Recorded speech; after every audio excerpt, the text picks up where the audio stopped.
Beautiful people, it's me, Pamela, on my YouTube. Cho, no, what's the T? Siyahlaziya.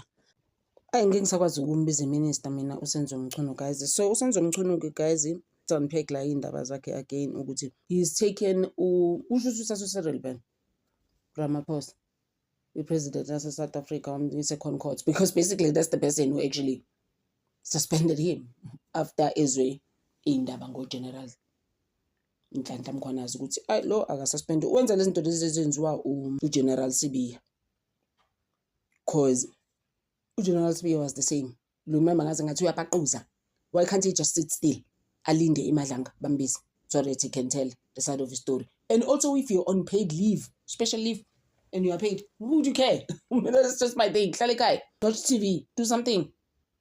Hey, I'm just like this too. Abekho serious. Second court ke manje, constitutional court. It's just like mina ngisabante constitutional court abantu naba bazongisanganela. Nini was speaking on Sunday ukuthi I'm ready for Madlanga. I'm very ready. Cause as it is now, asazi noma na ku Big 5 na yona leyo yala wama syndicates. Uyayibona leyo nto lokuthiwa Big 5. Chances are lapho na they meet somewhere where we can see them. And uSenzo Gazi Mchunu is accused of serious allegations. These things zakhe serious ngalendlela ukuthi ziyasabisa. You can't be involved in abantu abasabisa kanje. Umgulukudu enje igelekeqe zeyigebengu lokuthiwa underground. Umgulukudu amakhathela ngeke guys isikole siyibuka ka TV. We didn't know ukuthi la South Africa they con. And what I'm looking at mina is that he used his powers as a minister and abused his powers to overpower generals and tell them what to do when he does not necessarily works for SAPS. PKTT, that political task team unity that was formed, has nothing to do with this guy.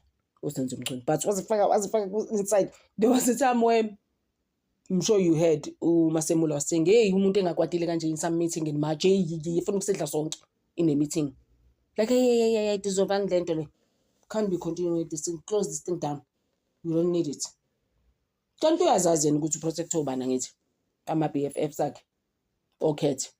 Vusimuzi Matlala. That's who he was protecting. Otherwise, I process abani. Think about it though.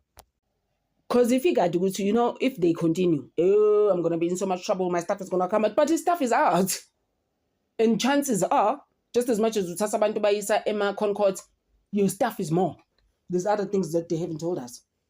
Generally, that actually emerged by Ufani Masemula when he was testifying. So you'll never know, for sure.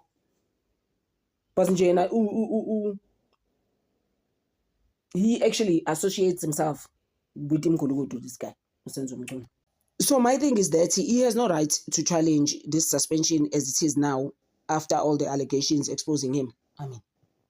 And I feel Uguti, whatever he tries, like I was saying in another video yesterday, Uguti, even if he does come to Madlanga, how is he going to get out of this, guys? Because already we are just like, you are exposed, bro. Your reputation is tarnished, you are done. And Minanje, I seem like that. I'll never change my mind. He's gonna try and come and defend himself, but how is he going to come out of this? Because I feel good. Anyways, and I also feel that Mawia a Concord to challenge the president. Uguti suspended. What are you even doing? Because as it is now, the MK, they're like, no, he must be fired. I was just like, what? He is going to be fired. This guy, he must just give it up and just leave it and take money home, whatever he can take, from pension funds and all of that, and just sit at home. And that's just my thing. He is done. And I promise you, both of them, General Shadrack, they are going to be dismissed, these people. Mark my words. Like I said, both of them, General Sibiya, how he didn't help us with the Senzo Meyiwa case, how allegedly he was paid a lot of money for it.